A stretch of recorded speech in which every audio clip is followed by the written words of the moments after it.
بسم اللہ الرحمن الرحیم۔ حضرات السلام علیکم۔ ہم حضرت ابوذر کے زندگی کے بارے میں گفتگو کر رہے ہیں۔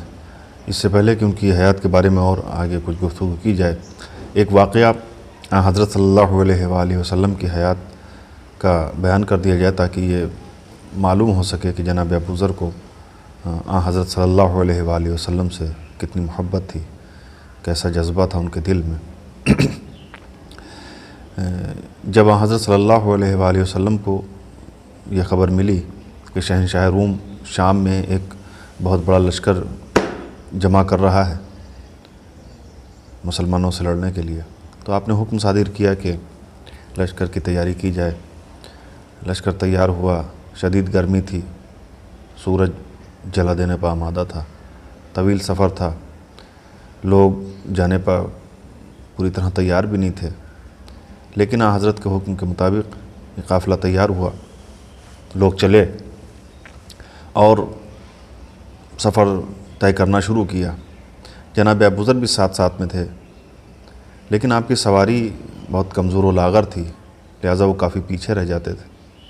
بڑی کوشش کے بعد بھی جب آپ قافلے کے ساتھ نہ آ سکے تو آپ نے اپنی سواری، جس اونٹ پر آپ سوار تھے، اسے چھوڑ دیا، آزاد کر دیا، اور اپنا سارا جو ساز و سامان جو اثاثہ تھا وہ اپنے اوپر لاد لیا، اور پیدل چلتے چلتے آپ پیچھے پیچھے قافلے کے چلنے لگے اور سفر طے کرنے لگے۔ سفر طے کرتے کرتے ایک وہ بھی وقت آیا کہ قافلہ نظروں سے اوجھل ہو گیا، آپ قافلے سے بچھڑ گئے۔ جیسا کہ آپ کو معلوم ہوگا کہ عرب میں اس دور میں قافلے سے بچھڑ جانا، ریگستان اور صحرا میں جہاں نہ سایہ ہے، نہ پانی ہے، نہ کھانے کا کوئی انتظام، نہ راستے میں کوئی بستی ملنے والی ہے، ایسی جگہ پر قافلے سے بچھڑ جانے کا معاملہ مطلب یہی ہوتا تھا کہ موت کا سامنا ہے۔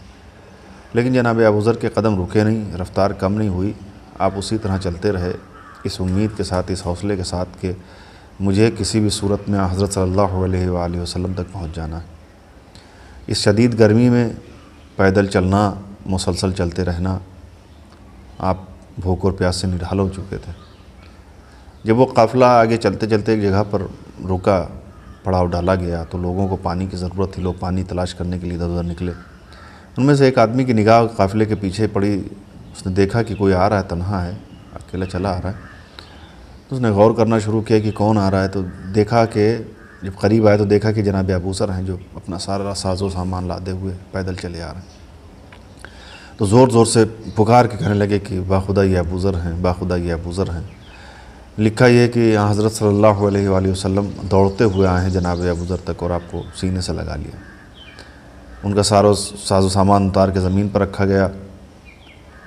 حضرت سے ملنا تھا اور سامان زمین پر رکھنا تھا کہ بھوک اور پیاس سے نڈال ہو کے جناب ابوذر زمین پر گر گئے۔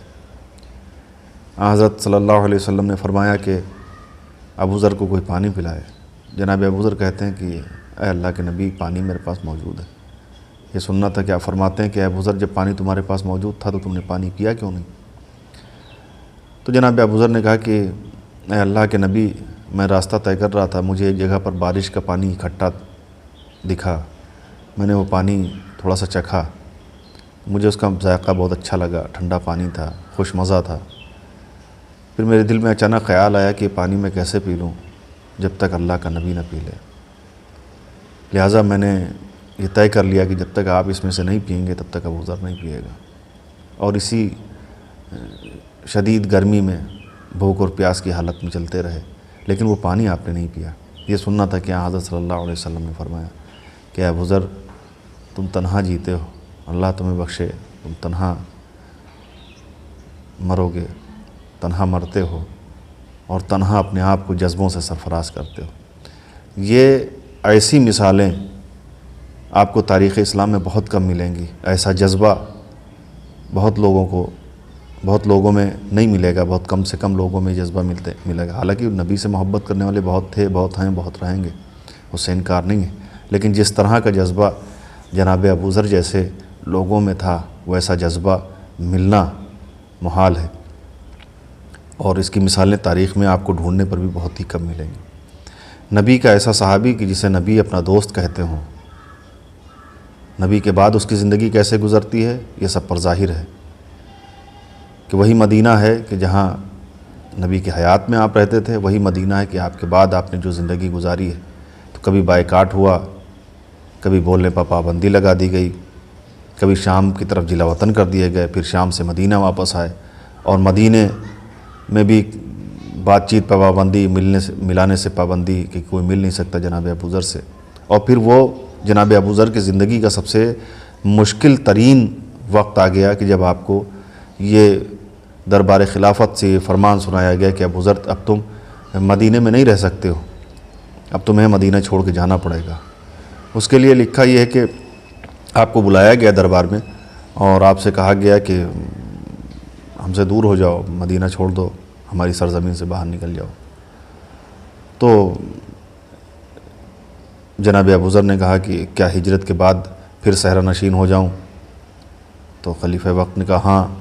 جناب ابوذر نے کہا ٹھیک ہے، میں نجد کی بادیہ نشینوں کے پاس چلا جاتا ہوں۔ خلیفہ نے کہا قبول نہیں ہے، اور کہا کہ تمہیں اور زیادہ دور بھیجوں گا۔ پھر جناب ابوذر خلیفہ کے حکم سے ربضہ کی جانب جلا وطن کر دیے گئے۔ اب وہاں سے نکلنا اور ربضہ پہنچنا یہ انشاءاللہ اگلے ویڈیو میں آپ کے سامنے عرض کروں گا۔ آج کے لیے اتنا۔ السلام علیکم، خدا حافظ۔